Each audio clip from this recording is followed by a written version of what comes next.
Hey guys, welcome to this week's Wednesday Checkup.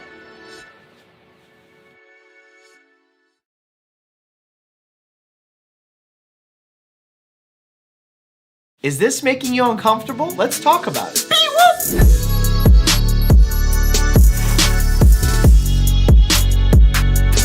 If your brain experiences a sudden onset of silence, it triggers the auditory cortex, the part of your brain that translates sound, just as much as if you heard a really abrupt, loud sound. So if you got a little uncomfortable during that last section, you're not alone. Especially in the current era in which we live, where notifications, Netflix, podcasts, YouTube, traffic noise is all around us, a moment of silence can be quite unnerving. Actually, the reason why I wanted to discuss both silence and noise on today's Wednesday Checkup is because 2 weeks ago, I was invited to speak on a panel at South by Southwest, shout out Austin, Texas, and discuss how noise can adversely or negatively impact your health. On a side note, what's pretty crazy is I had to follow Mark Cuban's presentation, and I'm a huge Shark Tank fan, so meeting him in the green room was crazy. Traditionally, when you meet people that are either celebrities or billionaires, they travel in packs of 5, 10 makeup artists, managers, whatever. He was by himself. He was in a t-shirt. When he found out that one of the young girls in the room was a fan,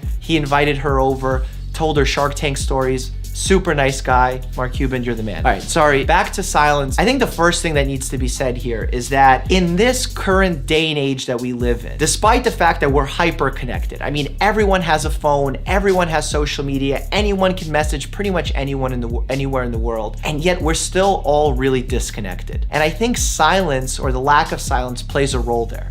Let me explain what I mean. Most people will incorrectly define silence as a passive state with a lack of sound.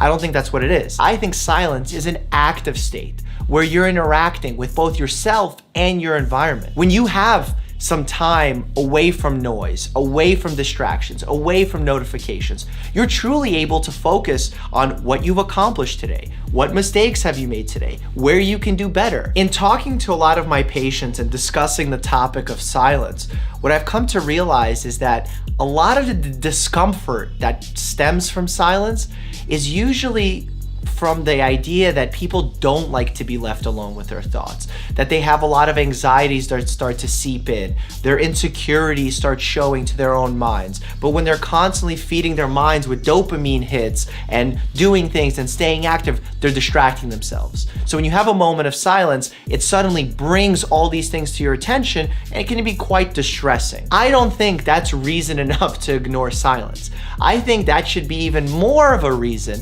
that you should seek some silence throughout the day for a moment of self-reflection. And when I say self-reflection, it doesn't mean meditating with your fingers touching and your knees crossed. It just means having a moment of silence away from the kids, away from the families, away from the cell phones, away from the traffic noise, where you can just sit and be a human for a second. Many people tell me that. I do the same thing, Dr. Mike, and I listen to relaxing music. Actually, a study published in the journal Heart found that music had an arousal effect on the human body. The heart rate, breathing pattern, blood pressure. And then when you turned off the music and went into full silence, all of those factors dropped, meaning that the person relaxed even below baseline before the music was even present. We all need that. So many of my patients come in with hypertension. If I can just prescribe them a moment of silence in order to lower it, I think that sounds a lot better than facing the adverse reactions of some medications. I don't want you to think that I'm saying silence is better than all other sounds and music and all that. It's not what I'm saying. As with everything in nature and our bodies, there requires a balance. Relaxing music can trigger a calming period of arousal.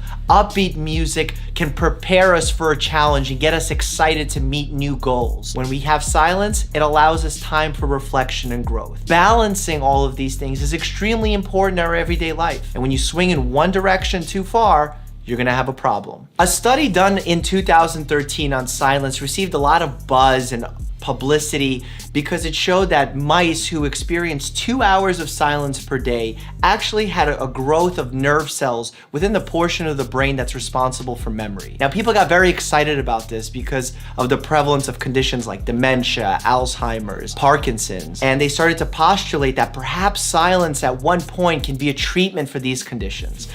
And maybe that can be the case, but this is a preliminary study. And the biggest caveat here is that this was done on mice. We've cured cancer and other diseases in mice before, and that success doesn't always translate to humans. We've talked about silence, but let's pivot to noise. It's been long documented that a prolonged exposure to loud noises is not good for our health. We're talking about hearing loss, heart health issues, stress levels, lack of creativity and productivity. And as a holistic physician, I truly see the negative impacts a loud environment has on my patients. For example, there's been a study done that looked at folks who live near loud environments, train tracks, airports, etc. And what they found is that they have higher levels of cortisol, the stress hormone that gets released when your sympathetic nervous system kicks in. That's that fight or flight response you get when you see a lion or bear. Think about that. Loud noises can stress you out just like a lion or bear. Another study done by Cornell University found that those who work in noisy office environments were less likely to be productive and more likely to be cognitively impaired. This is why I'm not a huge fan of open office environments. You need your private space. You need that silence. As the wise Ari Gold would say, silence, Lloyd.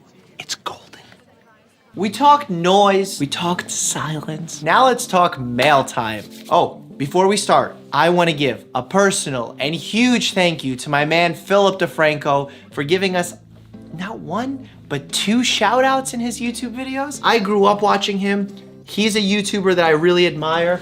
Actually, this is really embarrassing. I'm gonna show this to you live on camera. This was my very first attempt at YouTube. I tried to be Philip DeFranco here. A new article from JAMA, a respected medical journal, puts into question if working out solely on the weekends is as equally as beneficial as working out throughout the week. It is common knowledge that exercise has many It's so bad I can't watch it. But Philip, thank you for inspiring me to educate young folks all across the world and to make some content that is meaningful and honestly have some fun, because this is a pretty fun process and I'm blessed to be able to do this. All right, let's open up some packages. Okay, I don't know why. Is life hard? This shirt smells like vinegar and it says don't stop now. Live, survive, thrive, and stay happy and healthy. What? Someone sent a present for Bear. It's a little gator. I think it's awesome that you aspire to be a therapy dog. Aw. Oh my God, no way. Hi, my name is Kelly and I'm a huge fan of your YouTube channel. My friends and I saw you have a Roxy pill and we decided to get you a bear one to match. Aww.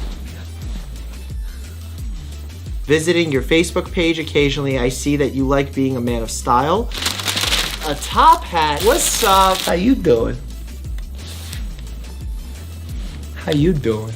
Cheers to you, good lady. No, legit?